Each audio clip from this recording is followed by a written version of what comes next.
to be able to even be considered in the NFL draft is an unbelievable blessing and something that I've always dreamed of.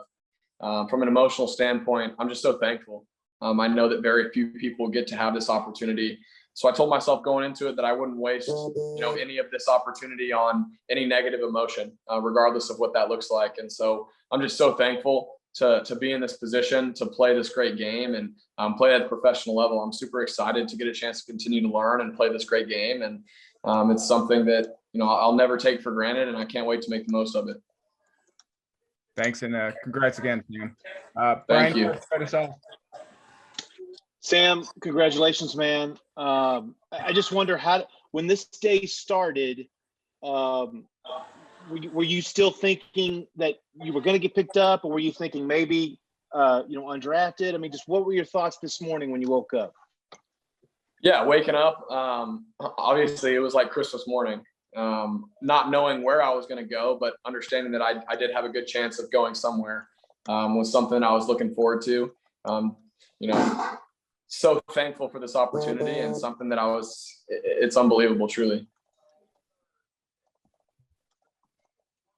Steven, go ahead. Yes, like everyone's saying, congratulations. Have you ever been to Indianapolis, and what are you looking forward to most about getting to play in the NFL? Yeah, so my first time to Indianapolis was a few weeks ago when I went up for the combine, medical evaluations. And so got to spend a little bit of time there. Didn't really leave the hotel because we were in a quarantine bubble for that. But I'm looking forward to just learning and playing at the professional level, learning what it takes to be successful. What better guy than Carson Wentz to be able to learn from? And it's truly an unbelievable opportunity, something I've always been dreaming of. Danny Davis, you're up. Sam, I'm wondering if you got a chance to reach out to Colt, reach out to Drew, Nick, some of these quarterbacks who you have connections to, about what this process was going to be like, and if they gave you any advice about what these last few months were going to be like for you. I've talked to Colt a good amount. He's been a guy that's always been in my corner and really helped me out through every step of the way. And all those guys have been awesome through this process. So they all just say, stick to being yourself. That's plenty enough. And it's going to be an opportunity of a lifetime, and continue to just be yourself and enjoy it. Roger Wallace, you're up. Sam, you said you didn't want to waste any energy on negative emotions. What were the emotions while you're waiting and pick after pick after pick, and you're still not hearing your name? Yeah, it was certainly a long time coming. Just having to stay in the moment and enjoying the moment, realizing that I was waiting for my name to be called in the NFL draft, something that very few people can say. Obviously, it's something that it can be very easy to let anxious emotions or nervous emotions or disappointment creep up on you, but that was nothing that came upon me. Luckily, I have incredible friends and family that were keeping me in the right state of mind, and it was something that was like, hey, this is such a once in a lifetime opportunity. Just make the most of it, and enjoy it, and that's what I tried to do. Thanks, man. Congrats. Thank you. Travis Rasick, you're up. Hey, Sam, pretty crazy that two former Westlake guys go to the same team today.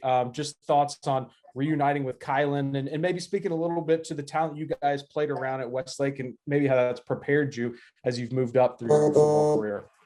Yeah, absolutely. I think that, playing at Westlake was something that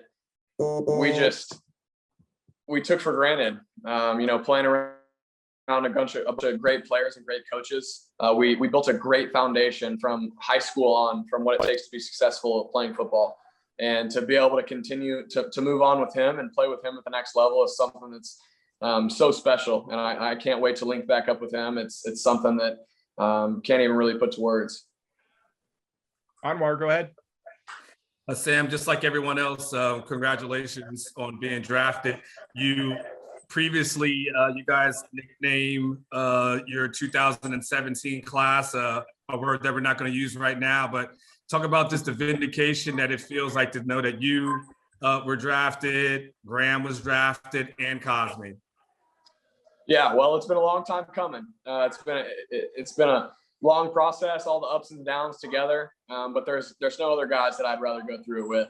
We've been through so much together, on and off the field, and to see both those guys have the opportunity that they've been dreaming of, and then all be together in this process is something that is so special, and I'm so excited for those guys.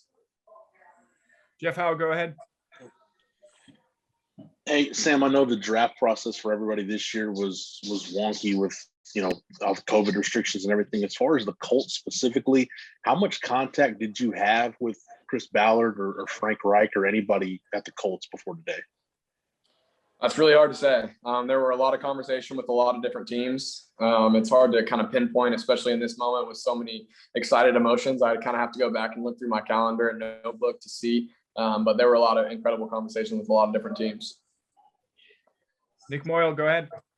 Yeah, congrats, Sam. Yeah, I was kind of going to ask sort of this question along the same lines. Did you have any indications that the Colts were eyeing you, and when you were going through this process, were there a few teams that were kind of locked in on you at this point of the draft?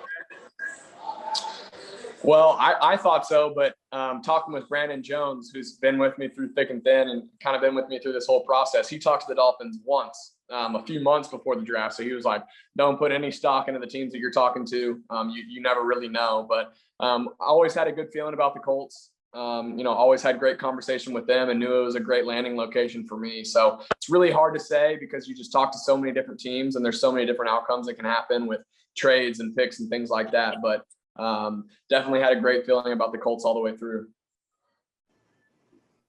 Robert, go ahead. Yeah, Sam, once again, congratulations. Now looking ahead to your career now in Indianapolis, what excites you the most about joining the team that Chris Ballard's been putting together up there? I'm just so thankful for the opportunity to go to the Indianapolis Colts, obviously a program that, has incredible a winning tradition and obviously great players on both sides of the ball. And so to be able to have the opportunity to even learn from them, that's kind of what I'm going into it, trying to learn as much as possible to learn what it takes to be successful. And I'm so thankful and can't wait. Danny Davis, go ahead. Sam, I don't know what channel you were watching, but I was wondering if you saw the NFL Network clip and your brother's picture being shown so yours, and if he's giving you a hard time about that at all.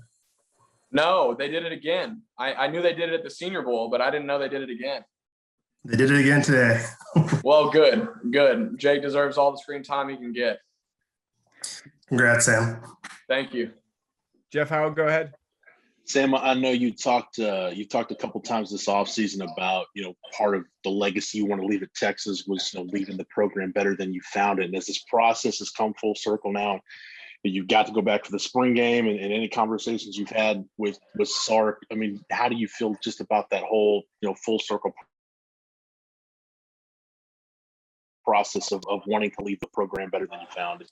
Well, I think that everything's headed in the right direction. I think that they got a lot of good talent in place, great coaches, and I can't wait to see what happens this season. I think that they're going to take the next step. And, obviously we didn't win a championship, which was our ultimate goal, but I think that things are trending in that direction. Jake Garcia, go ahead. Sam, you mentioned just having conversations with Colt throughout this process. Can you take us through what he's told you about what it takes to be a successful quarterback in the NFL? Yeah, I think that, we've had a lot of great conversation. I'm sure I'll talk to him soon about kind of the next step, because we were always kind of talking this whole process and what that looks like and just taking it day by day and being yourself. But that's been the biggest message. He's always just kind of said, be yourself. Being you is good enough. And so many guys try to fake this personality through the process of trying to be somebody in tights and a shirt and underwear during pro day, but just be yourself, and they'll be able to see that and be able to, see that you're a real one. Brian Davis, you're up. Sam, along those lines, Colts hung around for a long time because he's prepared and he knows the playbook. And he knows what he's supposed to do. And that describes you perfectly as well. Do you feel like that has to be the thing? No matter where you land, you're going to be the most prepared, most studied up on tape, and have everything locked down? Yeah, no doubt. I will always be prepared to my utmost ability. If there's anything presented to me, I will maximize whatever that looks like. and try to help the team in whatever way that looks like to win. And I will always be prepared as much as possible. And obviously Colt's done a great job of having a long career in the NFL, and he's definitely someone I would love to emulate, and I can't wait for what's to come. Taylor, you're up. Congrats, Sam. I think now that you're moving on, what is the one moment that you could point to that you would say would be the most memorable or most defining moments of your career at Texas? That's tough. That's tough. Most defining moment. I don't know. Taylor, you always stump me. Sorry. It's all good. It's all good. You got great questions. I don't know about most defining, but I would say the Sugar Bowl was a moment that I'll never forget.